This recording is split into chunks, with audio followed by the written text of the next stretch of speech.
So the Islamic claim is that the Quran is the eternal word of Allah and is protected by Allah. And if we have a look at the Battle of Yama, what happened? The Muslims put the reciters or the Hafizs of the Quran in the front line of battle. Why? Because they believed that Allah would protect you. But what was the result of the Battle of Yama? The vast majority of the Hafizs had died or been killed in battle, proving the Quran is not the eternal word of Allah, or is it protected by Allah.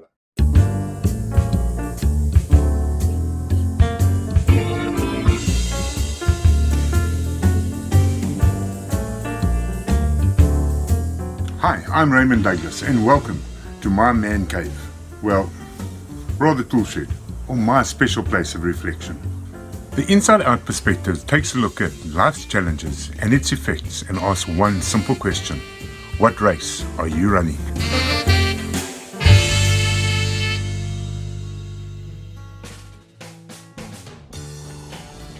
Good day and welcome to another episode of the Inside Out Perspective.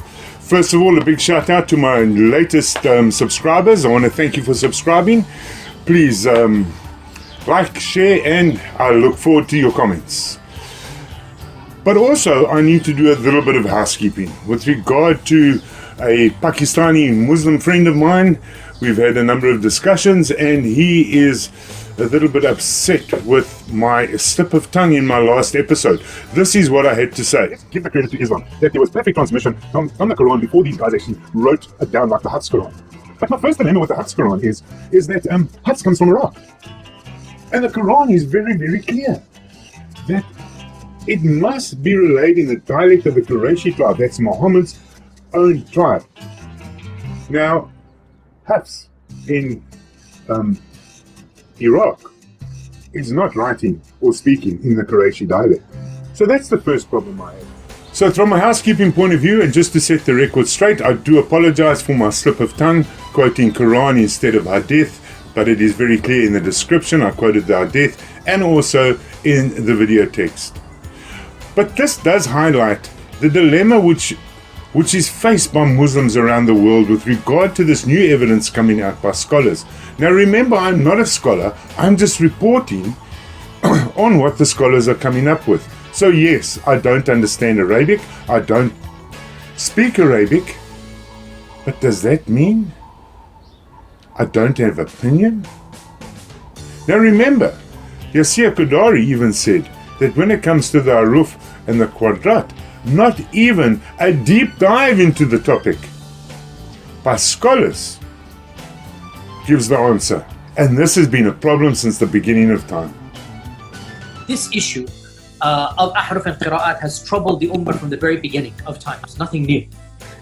But this brings me on to what I'd like to discuss today. Let me go and just recheck how the Quran was put together, the transmission of the Quran from the early sources, the Islamic sources. Now we know that Muhammad died in 632, June or July of 632. Just after that, there was the Battle of Yama. So after that battle, Ubay came to Abu Bakr and he made the statement that a number of the Hafsa, those are the people who memorized the Quran, had died in the battle, and there's the potential problem that the memorization of the Quran is going to be lost and therefore it needs to be written down. Now there's a total of 7 hadiths which relate to this early transmission or writing down of the Quran. But what comes to mind to me here is the memorization of the Quran. So I did a little bit of digging into that, and the first thing that came up is a reference from Al-Tarateeb's Islamic source again, which says at the time of Prophet Muhammad, there were only 10 people who memorized the Quran. From a historical point of view, let's just have a look at the Battle of Yama and how it puts into context. This is the Bantu Hashim tribe, which according to tradition and references was a Christian group in Yama, which is now the capital of Saudi Arabia. And they went to Prophet Muhammad in 627 and they became Muslims. After Muhammad's death, the stories go that this tribe in Yemen rebelled against Islam. And the rebellion is not one of a force. The rebellion is that they became apostates. In other words, they decided to go back to Christianity or another faith. It doesn't actually say in the text, but this Bantu Hashim tribe decided that Islam is not for them and they became apostates. And this is the main reason for the Battle of Yama. Now remember, the Battle of Yama was completed in December of 632. That's within the first 6 months after Muhammad died. Now, the hadith is very clear that it was a big dilemma because a vast majority of the Hafsas, or the people who had memorized the Quran, had died. Now, at Muhammad's death, we see that there were only 10 people who recited, who had memorized the Quran. And look at these names. There are 3 very important names here. One is Uthman, the second one is Ubay, and the third one is Tabet. And he is the person who Abu Bakr instructs to write down the first Quran. When we read that hadith, what did he do? He went and collected the parchments, the stones, the leaf stalks, and all these little pieces of material where the Quran had been written down on, to compile the Quran into one book. But if he was a Hafsa, why did he not just simply write the Quran down? He had memorized it. But the dilemma gets even worse for me, because at the end of that hadith, it reads that there was one verse which he couldn't find anywhere but with one person. What? He was a memorizer of the Quran, so was Ubay, and so was Uthman. Why didn't they just write that verse in? And the verse we're talking about is Surah 9, 127 and 128. And this is a key verse in terms of the doctrine of the Quran. Well, for me it is, because the verse tells us that there certainly come to you a messenger from your own people. Now really, if this is key, how do you forget who the messenger is? You know, if I relate that to Christianity, that is kind of like saying the eyewitnesses who wrote the Gospels forgot who Jesus was. Forget about his name, they just forgot that he came. So they're just writing. And that is troublesome to me. And please note what I'm saying here. I'm not a scholar, but I look at things and I go like, how does it sit here in my heart? And if I'm going in my heart that, well, hold on, there were only 10 Hafsas when Muhammad died, suddenly there's this whole dilemma because the majority of them had died already at the Battle of Yama. How many? Well, this is also unclear. But the reference which I have come up with is that 70, only 70 died. So it doesn't sit well. How do you get from 10 to 70? Now 70 died, so there must still be some left. Let's assume there's 140 and 70, so half of them died at the Battle of Yama.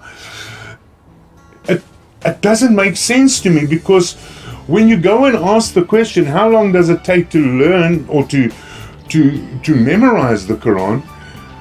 The general understanding is anywhere from a year to 2 years. A year to 2 years?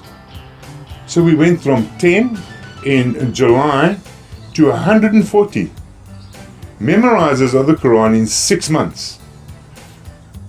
But let's assume that's correct. So you had 140 you had this sudden learning of the Quran, and it increases by 14-fold in 6 months. Do the maths.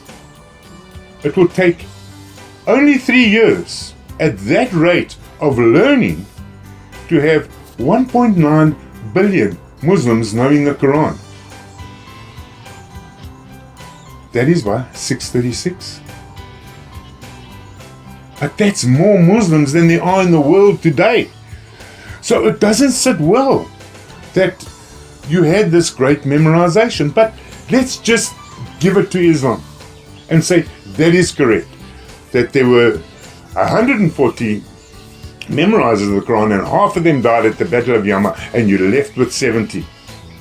That's great. My problem still remains is, why did not any of the Hafizs or people who had memorized the Quran simply go and write the Quran down when Abu Bakr asked for it?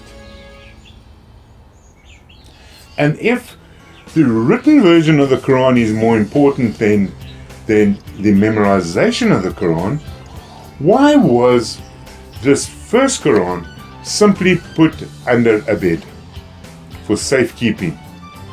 Because you see, 20 years later, we come to the same problem with Uthman, where suddenly there is a variety of different recitations of the Quran, and there needs to be another writing down of the Quran. And what happens here? This writing down is edited in the Qurayshi dialect. And again, Tabet is asked to go and collect everything. He doesn't simply write it down. Uthman knows the Quran, Ubay knows the Quran, and he knows the Quran. Why don't they simply just write it down? Or better still, why don't they take the first one and simply just copy it? So when it comes to the second writing down of the Quran, again my question is, why did they not use this vast body of people who had learnt the Quran? Why did they have to go again and collect all the material for a second time?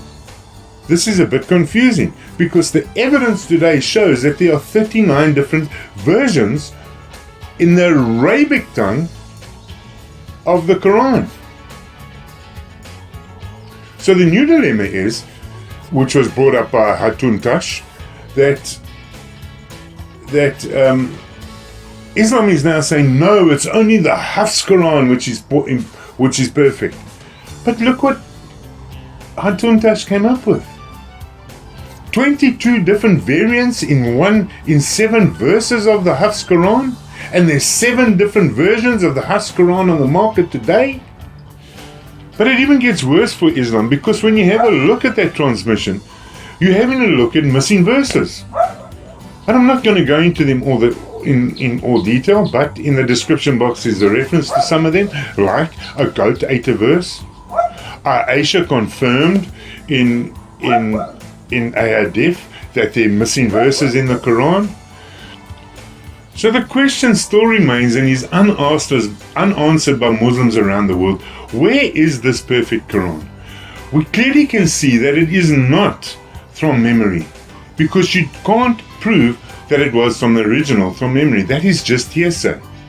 And we know from Abu Bakr that it was important to write it down. So the written version of the Quran is more important than the memorization. So this ideology of Muslims to say that we've got it preserved in memory, which one have you got preserved in memory? How do you know it is the original?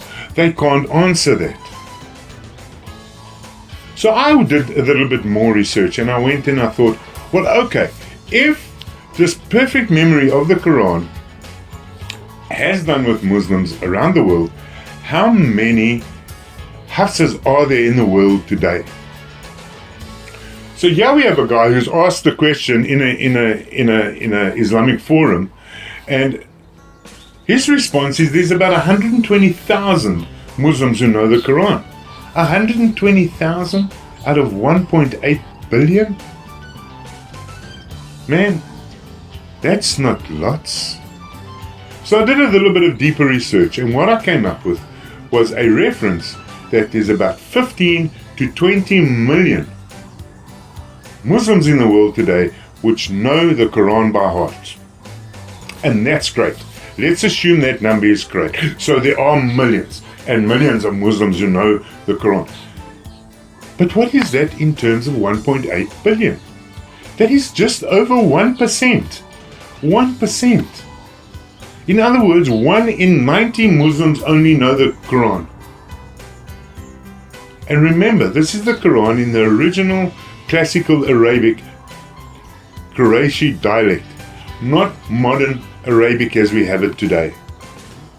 And we know Arabic spoken in Morocco is different to Arabic spoken in Pakistan, which is different to Arabic spoken in Saudi Arabia, which is different to the classical Arabic which was written down in the Razm text. Here we have some examples of erasers, insertions, deletions, tapings, erasers with insertions, and it goes on and it goes on. So I'll leave you with a question. Which race are you running?